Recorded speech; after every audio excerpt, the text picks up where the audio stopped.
Today I want to talk about why composting alone is not the perfect solution for dealing with all of our food waste, and how we could develop better system for diverting and upcycling our food waste.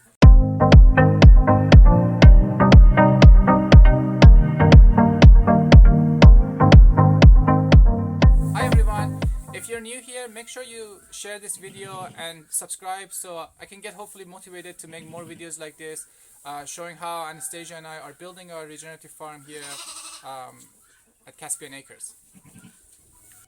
We have a lot of friends that are very excited about composting. We do a lot of composting here ourselves, but one of the things that really concerns me is if we start applying compost incorrectly or where it shouldn't be.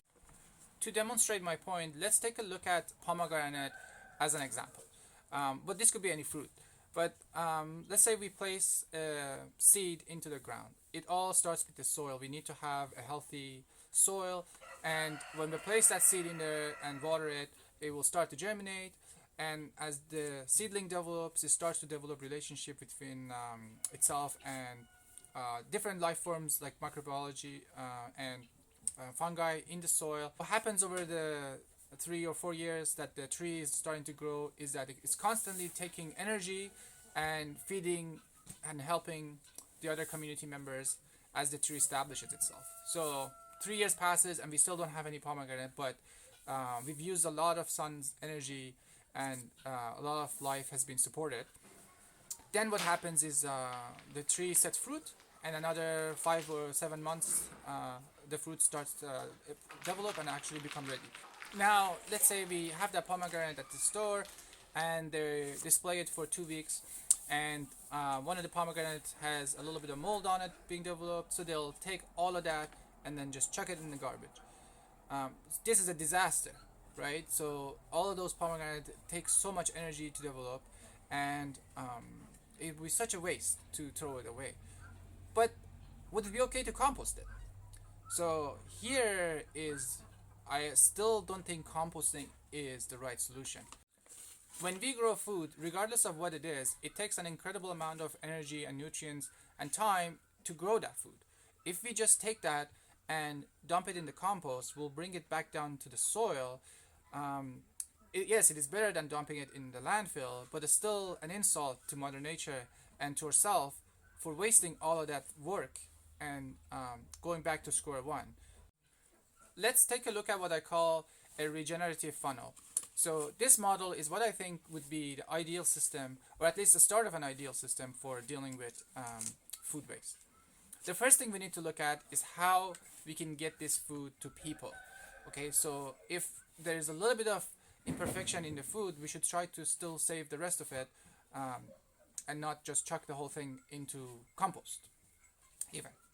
That's not still a good solution, right? So first we have to try to feed people, and we're pretty lucky here in my local city. We have a really great food bank, and they do an amazing job collecting from different supermarkets and saving them from going to the landfill, and they give it a second chance. Those are great organizations, but we can still do more trying to save food from going to waste by making sure we eat it, we don't waste it, and if we have extra, try to find ways to share it with other people.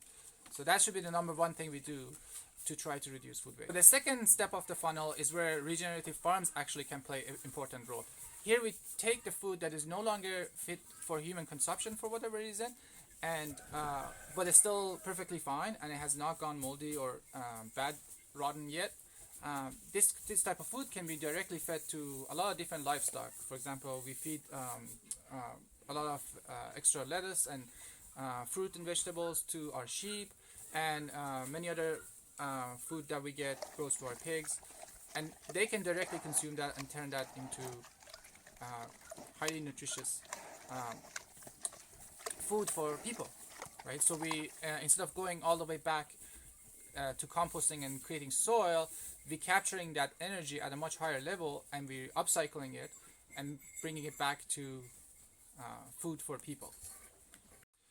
Now, if we cannot feed the food waste directly to animals, or they cannot sustain themselves directly, in some cases, for example, brewer's grain or some other type of food that do not have enough nutritional value for certain type of livestock, what we could do is instead go further down the funnel and find other species or other livestock that could sustain themselves on that type of feed, but we could feed them to other livestock that we could eat or that we would like to eat.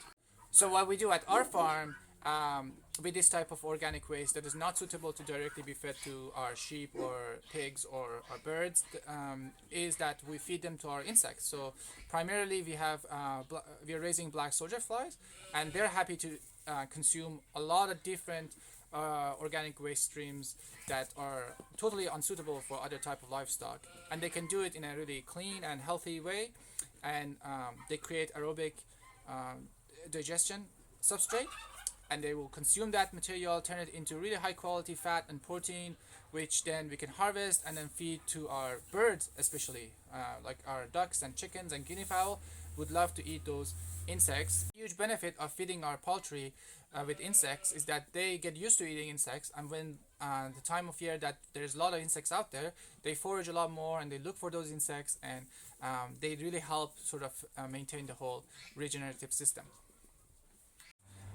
Now, regardless of how good our funnel levels are, there's a really good chance that we still have some organic waste that goes down all the way through and we still cannot capture it. So maybe even the insects that we raise, they will produce some frass, or there's some other organic material that we're not able to feed directly even to the insects. So in that case, we could collect all of those things, and especially with the addition of the frass left over from aerobic activity of black soldier flies, we can create really high quality compost. So when we cannot capture that food waste or any other organic waste that we have on the farm that does not fit into the upper levels of the funnel, then we end up adding it to the compost pile. But here we give our birds one last chance. So we do all of our composting out in the open, and there's a huge advantage to doing this on any regenerative farm in the open as opposed to in an enclosed area. So when I initially started looking at composting, we were really interested in the designs where these giant mechanical machines where you throw everything in there and it isolates it from everything else and constantly turning it. It seems really interesting, but by that isolation we're losing a really important beneficial relationship between birds and the composting process. So this is something that Carl Hammer has done successfully and made a few videos, so I'll link to one of his videos here. When we saw that, we got really motivated to give this actual good try, and we have also successfully implemented this system now here. On our own farm, we take over 10 tons of food waste every week, and this comes from our local university, our local food bank, which has the wonderful food share program. To put this in perspective, Kamloops, our city, has a population of approximately 90,000 people, and the city collects approximately 40 tons of food waste a day and dumps it into the landfill. That's right, that's horrible, Mina. If you take a step back and think about how we got ourselves into this mess in the first place, it's because of linear thinking. When municipalities were looking for solutions on how to deal with the waste, they basically treated all waste as one thing, and they were looking for one solution to deal with all of it. So they found this perfect box, the landfill, which you throw everything in it and then it deals with it. So if we wanted to innovate on that, if we use the same type of thinking, then we are going to look for another box that replaces that box but does it slightly better. The problem with that is that it still uses the same broken linear thinking model. Basically, we take one terrible solution and replace it with a slightly less terrible solution. But eventually down the road, we're going to face problems. So how can we actually fix this? Well, we have to start looking at food waste as a whole system and use systems thinking to come up with solution that deals with the complexity of this, and use some sort of feedback loops to try to improve the solution over time. Let's talk about some of the downside and dangers of using compost. So we have been here composting for about 4 or 5 years, and we think we still have a lot to learn. Composting is actually not as easy as some people try to say it is, and even promote it for backyard residential areas, which we don't recommend composting the same way that larger scale farms do in the backyard. You could do vermicompost, which is not it's not the same composting. It actually has a lot easier to manage. But to actually create compost piles that are heated in the backyard, it's going to be very difficult, a lot of work to maintain it properly. Even at a farm, you have to be very careful. So what compost is doing is it's aerobic digestion. So it's constantly digesting the organic material.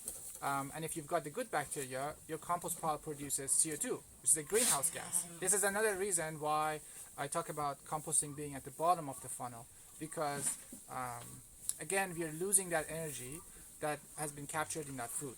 But that's if everything is working perfectly. So if your compost pile gets too wet, or if you don't turn it often enough, your aerobic bacteria start to die, and they will get replaced by anaerobic bacteria, which produce methane.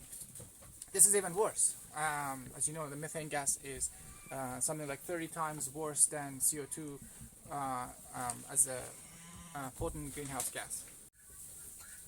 Alright, that's all for this video. If you like it, make sure to give it a thumbs up and share it and subscribe. Give us a little bit of motivation to maybe start doing regular videos. We have a lot going on here at the farm, and there's so much changes happening all the time, so I think this will be a great way to get some of what we're doing out there and also get some feedback from you guys. So have a wonderful day, and I'll see you in the next video. If you want to get on the bandwagon, start